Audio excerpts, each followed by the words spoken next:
Hello friends, कैसे हैं आप सब। आप सभी का आपके अपनी YouTube channel sociology with Sangeeta में मैं संगीता स्वागत करती हूं।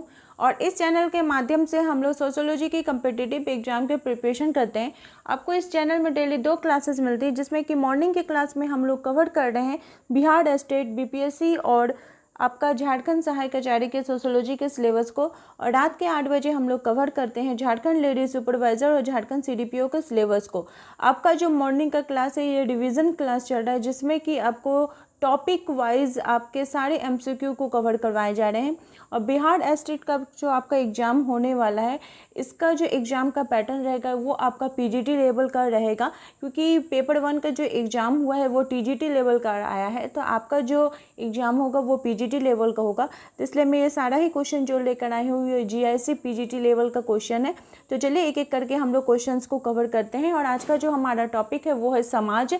और वैसे स्टूडेंट्स जो पेड ग्रुप से जुड़ना चाहते हैं, नोट्स को परचेस करना चाहते हैं, तो आपका डिस्क्रिप्शन में प्रोसेस दिया हुआ है या फिर जो कॉन्टैक्ट नंबर है आप उसमें कॉन्टैक्ट करके नोट्स को परचेस कर सकते हैं।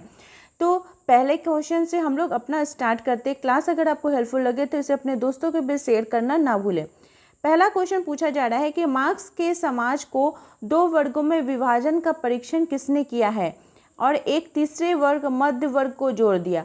मतलब बोला जा रहा है कि कार्ल मार्क्स का जो समाज था उसका 2 वर्ग का तो विभाजन उन्होंने जो किया था कार्ल मार्क्स ने, आपका सर्वहारा और बुजुर्गा वर्ग, तो इसका परीक्षण किया। परीक्षण करने के बाद एक तीसरे वर्ग को भी जोड़ा गया। तो वो कौन सा वर्ग था? मध्य वर्ग। ये किनके द्वारा किया गया है? तो आपका डेहरनडॉर्फ जी के द्वारा किया गया। उनका मानना था कि मार्क्स का यह कथन सत्य नहीं है कि एक समाज में केवल 2 वर्ग बुजुर्गा और सर्वहारा है। इन दोनों के मध्य भी एक तीसरा वर्ग है जिसको कि मध्य वर्ग बोला जाता है। उनका कहना है कि उद्योग में प्रबंधक का उदय का अर्थ है कि समाज में शक्ति के लिए लंबे समय तक संपत्ति की आवश्यकता नहीं है। इस प्रकार डेहरनडॉर्फ ने मार्क्स के 2 वर्गों का परीक्षण करके तीसरा वर्ग को जोड़ा है। वो तीसरा वर्ग कौन सा था? आपका मध्य वर्ग। नेक्स्ट क्वेश्चन है कि समाजों के वर्गीकरण में किसने एशियाई समाज का नाम दिया है? एशियाई समाज की अवधारणा किनके द्वारा दी गई है? तो कार्ल मार्क्स जी के द्वारा। उन्होंने अपनी पुस्तक German ideology marks and Ingalls महोदय के साथ उन्होंने इस पुस्तक को लिखा था, जर्मन आइडियोलॉजी। इसमें उन्होंने ऑनरशिप के विकास के संबंध में 4 सोपान बताए हैं। वे हैं जनजातीय, पुरातन, सामंती एवं पूंजीवादी। आगे चल के उन्होंने अपनी पुस्तक क्रिटिक ऑफ पॉलिटिकल इकोनॉमी और एवं प्री कैपिटलिस्ट इकोनॉमिक फॉर्मेशन में उत्पादन के तरीकों का 4 स्तरों की चर्चा की है। वे 4 स्तर वे कौन कौन से बताते हैं? एशियाई, पुरातन, सामंती एवं पूंजीवादी। इन 2 प्रकार के चरणों में कोई विशेष अंतर नहीं है, केवल प्रारंभिक जनजातीय स्तर को उन्होंने एशियाटिक कहना ज़्यादा उचित समझा है। नेक्स्ट जो हमारा क्वेश्चन है वो है सरल जनजातीय समाज के आर्थिक पिछड़ेपन का प्रमुख कारण क्या है? जो सरल जनजातीय समाज है उसके आर्थिक पिछड़ेपन का कारण क्या है? निर्धनता एवं अज्ञानता। नेक्स्ट क्वेश्चन है कि गेमेनसाइड शब्द के लिए निम्नलिखित में से कौन सा सर्वश्रेष्ठ व्याख्या है? तो ये एक ऐसा समाज है जिसमें सर्वाधिक संबंध या तो व्यक्तिक है या पारंपरिक। गेमेनसाइड जर्मन भाषा का शब्द है जिसका प्रयोग समाजशास्त्र में समुदाय, गेमेन, ठीक है, समुदाय के अर्थ में किया जाता है। इस अवधारणा की रचना 1887 में टॉनिच महोदय जी के द्वारा की गई थी। टॉनिच ने घनिष्ठता, स्थायित्व तथा समाज में एक दूसरे की परिस्थिति के स्पष्ट बोध पर आधारित अपनी सामाजिक संबंधों के ताने बानों के द्वारा बने समूह के लिए इस अवधारणा का प्रयोग किया। इन विशेषताओं वाला समूह अपेक्षाकृत समजातीय होमोजीनियस होता है तथा स्थानीयता, नातेदारी, भावात्मक एकता, निरंतरता एवं प्रामाणिकता का भाव इसमें पाया जाता है। नेक्स्ट क्वेश्चन है कि किसके द्वारा सामाजिक संबंधों का जाल है परिभाषित किया जाता है? तो किनके द्वारा? मैकाइवर एवं पेज जी का द्वारा। उनका कहना था कि समाज क्या है? ये रीतियों एवं कार्य प्रणालियों, अधिसत्ता एवं पारस्परिक सहयोग, अनेक समूह एवं विभाजनों, मानव व्यवहार के नियंत्रणों एवं स्वतंत्रताओं की व्यवस्था है। यह सतत परिवर्तनशील जटिल व्यवस्था है जिसे हम समाज कहते हैं। यह सामाजिक संबंधों का जाल है और यह निरंतर परिवर्तनशील प्रक्रिया है। नेक्स्ट क्वेश्चन है कि समाज व्यक्तिगत विचारों के मध्य का एक संबंध है, ये किसने कहा है? तो समाज जो है ये व्यक्तिगत विचारों के मध्य का संबंध है, ये कूले महोदय जी के द्वारा बोला गया है। नेक्स्ट क्वेश्चन की तरफ हम लोग बढ़ते हैं। हमारा नेक्स्ट क्वेश्चन पूछा जा रहा है कि किसने कहा है कि जहाँ जीवन है वही समाज है। बहुत ही इंपॉर्टेंट कथन है और ये कथन किन का है? तो मैकआइवर तथा पेज का है कि जहाँ भी जीवन है वहाँ समाज है।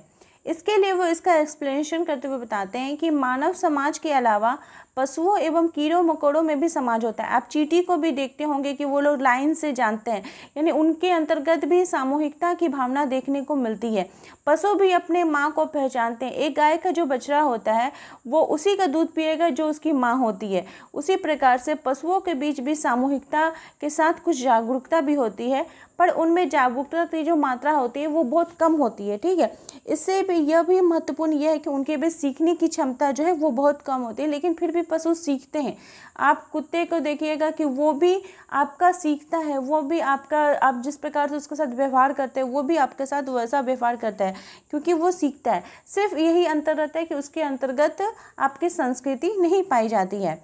नेक्स्ट क्वेश्चन है कि समाज बनता है, तो समाज किससे बनता है? तो यह व्यक्तियों के संबंध से बनता है, एक समाज बनता है। इसलिए बोला गया कि समाज क्या है? सामाजिक संबंधों का जाल है।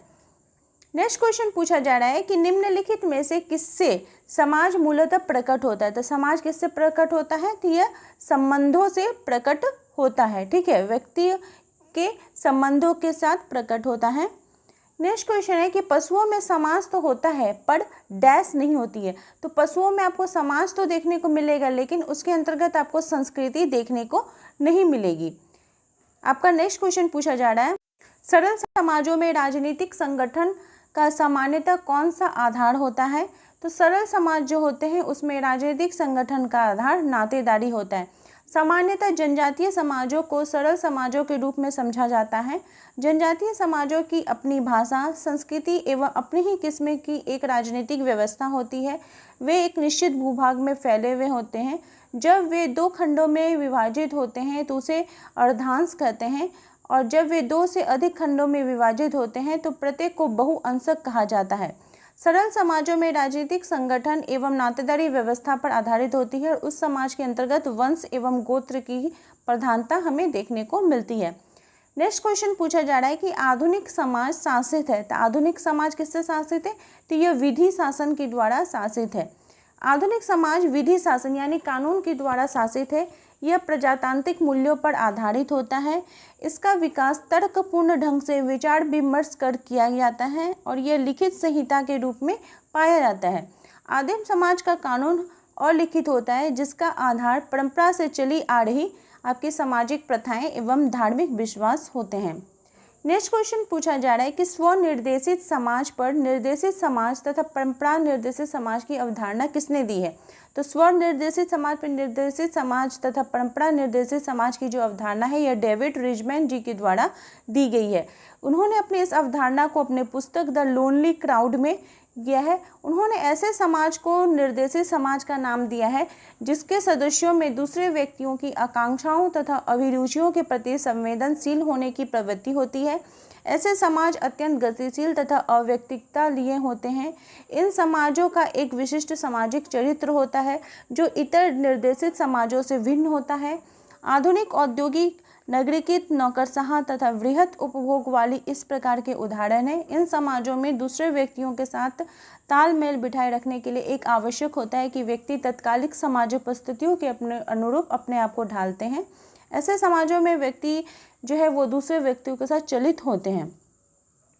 नेक्स्ट क्वेश्चन पूछा जा रहा है कि निम्न में से किसमें समाज की विशेषता पाई जाती है? किसके अंतर्गत हमें समाज की विशेषता देखने को मिलती है?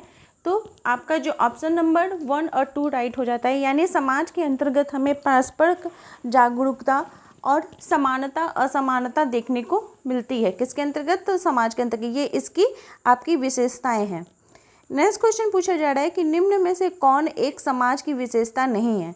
तो समाज की कौन सी विशेषता नहीं होगी? तो ये एक विशेष उद्देश्य के लिए नहीं होता है कि ये समाज के हम कोई विशेष उद्देश्य है उसके लिए समाज का गठन किए, फिर हमारा समाज उद्देश्य जो अगर कंप्लीट हो जाता है समाज भी विघटन हो जाएगा, ऐसा कुछ नहीं होता है। क्वेश्चन नंबर 16 पूछा जा रहा है कि किसने समाज संगठन में राज्य की अपेक्षा व्यक्ति को अधिक महत्व प्रदान किया है। तो किसने किया है, तो आपका J.S. मिल ने किया है। उन्होंने दावा किया है कि वो व्यक्तिवादी है, भुलाना कठिन है। प्रोफेसर ब्रिटन के शब्दों में मिल व्यक्तिवादी है क्योंकि यह व्यक्ति को चरम सत्य मानता है। मिल की जो कृतियां हैं वो विशेषकर ऑन लिबर्टी तथा रिप्रेजेंटेटिव गवर्नमेंट में इसके व्यक्तिवादी होने के दावे की पुष्टि करती है। मिल का सभी रचनाओं में व्यक्तित्व के विकास का वर्णन मिलता है। उनके अनुसार व्यक्तित्व का विकास स्वयं व्यक्ति के हाथों से होता है। वह प्लेटो की भांति यह नहीं कहता कि व्यक्ति का विकास किसी आदर्श राज्य द्वारा संभव हो सकता है। चूँकि मिल व्यक्तिवादी है अतः यह व्यक्ति प्रेमी अधिक है और राज्य प्रेमी कम। नेक्स्ट क्वेश्चन पूछा जा रहा है कि निम्नलिखित में से किसने समाज के 3 वर्गों यथा योद्धा, कलाकार एवं शासकों में विभाजित किया है। यानी समाज का 3 वर्ग किसने बोला है, योद्धा, कलाकार और शासक। तो ये किनके द्वारा बोला गया, प्लेटो जी के द्वारा। प्लेटो यूनान के प्रसिद्ध दार्शनिक थे। वह सुकरात के शिष्य और अरस्तु के गुरु थे। मतलब पहले सुकरात, फिर प्लेटो, फिर अरस्तु। ठीक है। उनकी जो रचना थी, उनकी रचना का नाम था द रिपब्लिक और इसी में इन्होंने अपने 3 वर्गों के बारे में बात की थी। तो ये भी आपका इम्पोर्टेंट हो जाता है, इसको भी याद रखिएगा।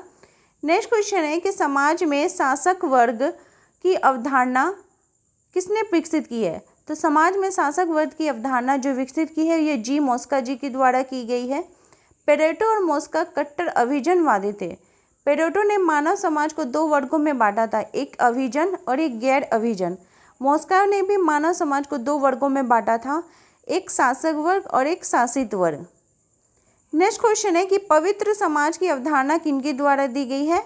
तो पवित्र समाज की अवधारणा रॉबर्ट ई पार्क जी के द्वारा दी गई है। इन्होंने समाज को 2 भागों में पवित्र तथा धर्मनिरपेक्ष के रूप में विभाजित किया है। पवित्र समाज की विशेषता अचलता तथा धर्मनिरपेक्ष समाज की विशेषता जो होती है वो गतिशीलता होती है। पवित्र समाज परिवार उन्मुख तथा समाज के प्रति कृतज्ञता की भावना रखता है। धर्मनिरपेक्ष समाज अस्थायी हित पर आधारित होता है। क्वेश्चन नंबर 20 पूछा जा रहा है कि निम्नांकित समाज वैज्ञानिकों में से किसने आधुनिक समाज को एक जोखिम युक्त समाज, नई आधुनिकता की ओर के रूप में व्यक्त किया है।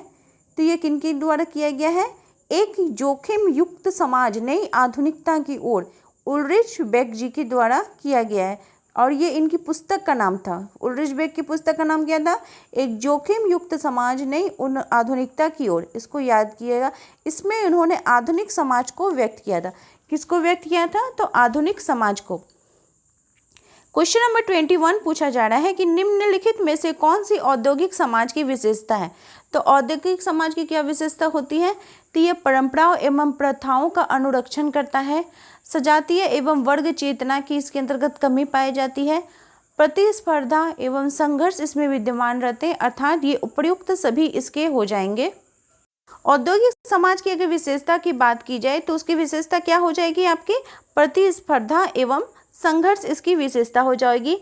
औद्योगिक समाज की अवधारणा का सर्वप्रथम प्रयोग सेंट साइमन जी के द्वारा एक ऐसे समाज के लिए किया गया था जिसमें उत्पादन के लिए बृहत उद्योगों यानी कारखानों का उपयोग होता है और इस प्रकार के समाज की प्रमुख विशेषता यंत्रीकरण, कारखाना व्यवस्था, श्रम विभाजन, विशेषीकरण और शहरीकरण था। परिवहन संचार साधनों में इसके प्रसार की बात की गई है। नेक्स्ट क्वेश्चन है कि कौन एक निम्नांकित में औद्योगिकरण की विशेषता है। औद्योगिकरण की विशेषता क्या है, तो औद्योगिकरण में क्या होगा, निर्माणाधीन कार्य होंगे। वहाँ की जो अर्थव्यवस्था होगी वो कैसी होगी, निर्माणकारी अर्थव्यवस्था होगी। तो ये इसका जो प्रमुख विशेषता है। क्वेश्चन नंबर 23 पूछा जा रहा है कि निम्नलिखित में से कौन सी औद्योगिक समाज की विशेषता नहीं है। नहीं बोल रहा है कि औद्योगिक समाज की विशेषता नहीं है, तो आपका यांत्रिक संहिति और दमनकारी विधियां ये इसकी विशेषता नहीं है। नेक्स्ट क्वेश्चन है कि प्रकृति से निकटता विशेषता है किसकी, प्रकृति से निकट कौन रहेगा, तो जो कृषक समाज है वो ही रहेगा। और कृषक समाज की अवधारणा किनके द्वारा दी गई है, तो रॉबर्ट रेडफील्ड जी के द्वारा दी गई है। आप लोगों को आज का जो रात का क्लास है इसमें मैं प्रमुख अवधारणाओं से संबंधित आप लोगों को एक क्लास दूंगी जिसमें कि 200+ हम लोग देखेंगे। 1 लाइनर फॉर्म में अवधारणाओं को, बहुत इंपॉर्टेंट क्लास है, उसको भी मिस आप लोग नहीं कीजिएगा। इसके माध्यम से वे ग्रामीण समाज की आंतरिक एवं बाह्य संरचनाओं को समझने का प्रयत्न करते हैं।